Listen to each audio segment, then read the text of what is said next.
Hi guys, so today I will show you how to call a CPP class function from Qml, right?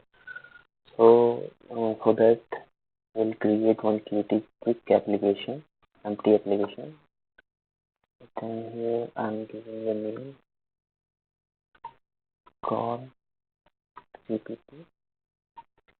function from Qml application. So this is the name of our project. So then do next. Then here you have to select your Qt version. So I'm selecting Qt 5.9 as I have installed 5.9 here in my system. Next, then you have to select Git here. So I have installed Qt 5.90. So I'm selecting it and then do next. And then finish. Okay. So here the default application is created by Qt Creator itself. So we can see we have one main.qml here and one main.cpp file. Okay. So now if I will run this application, the empty window will come with hello world. Oh, sorry. Uh, yeah, I'm having one environment variable which is giving me problem to build my application. So I have to unset it. Yeah. So now just run it. So you can see the empty window with hello world title. Okay. So now what we have to do is we have to create one button here in this window, and then on that means on click of that button we need to call the CPP function, right? So first we will do our QML part. We will create one button here. So as you can see, this is coming as a non-component. This is because we have not imported the package needed for this button. So what we can do, so if you want to see what package any component belongs to, so you can just type that component name here in your help section and you can just press it, right? So you will see this will come. So you have to select a Qt version. So as I have installed 5.9, so I'm selecting it. Then you can see here uh, that import statement. So you can just know that this package I have to import for this component, right? And I'm importing it. Okay. So now you can see this button is available for to use. So now we have to give the ID of this button. ID button. So guys, it is a good practice to give an ID for each component of QML. As using this ID, we can access this component from other components, right? In real scenario, we have some we need some, it can be the cases, right, to change the property of one component from another component or some state transition or something, right? So using this ID, you can just access the component. Okay, so it is a good practice. Now we have to give the width. I'm giving width 400 and then height as 50. Okay, and then we have to set the anchor for our component. So here anchors dot centering. I'm using this anchor centering as I want to display this button in the center of the window, right? So parent, which center? Parent center. Okay. So now we have to this is the one click here, and from here we'll call the CPP function, right? Okay. So this QML part is done. So now what we have to do is we have to create a class and we have to declare a function there, so that function can be called from the QML. Okay, so for that we have to add a new class, C++ class. Okay, so we can give the class name QML call handler. Okay, now we have to inherit it by QObject. Okay, as you can know, I think you know, or maybe not, so I'm just telling you that if you want to use the features of Qt, so you have to you have to inherit uh, your class with the QObject, so that you can use the features which is provided by the Qt, like signal slot, QProperty, and etc. Right, and so on. So now just do next and finish. Now Qt Creator will create our empty class. So we have one header file for that and one CPP file. So now we have to define our function, right? So to do that means how the QML can access a function of an object, CPP object. To do that, I think there are two ways. First is the QInvocable macro.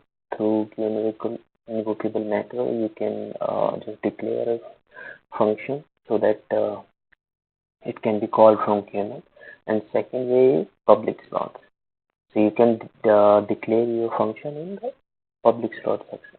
So it will be called from the QML. Okay, so I'm using the second way. So I'm declaring my function here, call from QML. Okay, right. Now we have to give the definition of this function. To add the definition, we have one shortcut provided by the Qt Creator itself. So we can just right click it and we will have one option here, refactor, and then we can add the definition in CQL comment. Okay, it is a very good shortcut provided by Qt Creator. It is very handy. So now what we have to do, we have to just print a message here that my function is called. Okay, so here I'm just writing receive the call from QML. Okay, so this message will be printed whenever this function is called. So to use QDebug, we have to include a class, QDebug class.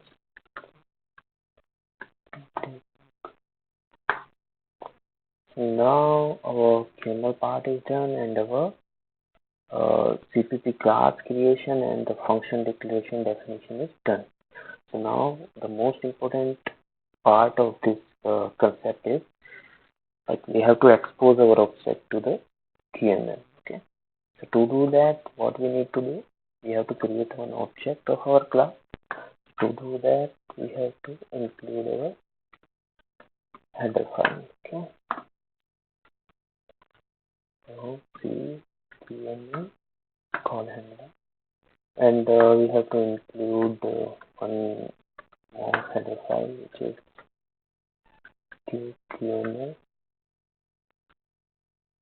context. Okay, this is needed for for exposing the CPP object to the QML. Using the context only, we can set the context property.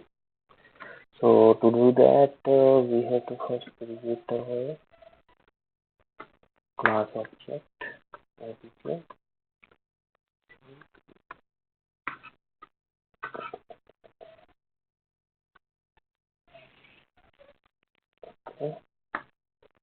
Now our object is created, so the main part is expose the CPP class object to QML as a property, right? So to do that, we have to use engine object, Qml application engine object. So this engine will give us the root context of Qml, right? And then we can use that to set the context property. Okay. This function will need two parameters. One is the name of the property and the instance of the class which we have to expose, right? So here I'm using the name with the same as the object name. Okay. So here you have to give the address of our object as this function is pointer, right? Second parameter. So now our means creation of the object of class and the expose of our object to Qml is done. Okay. Now we have to call the function from Qml. Okay. To do that, we have to use the property name which we have given here. You can change it whatever you want. Okay. And then you can see we'll have our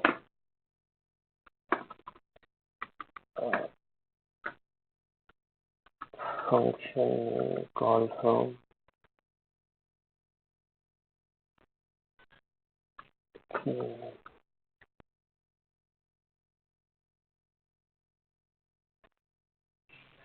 So now we have to do run payment and build.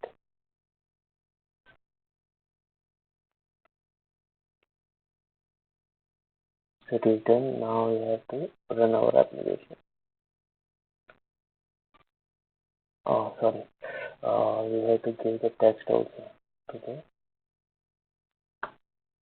function. Sorry, the button text.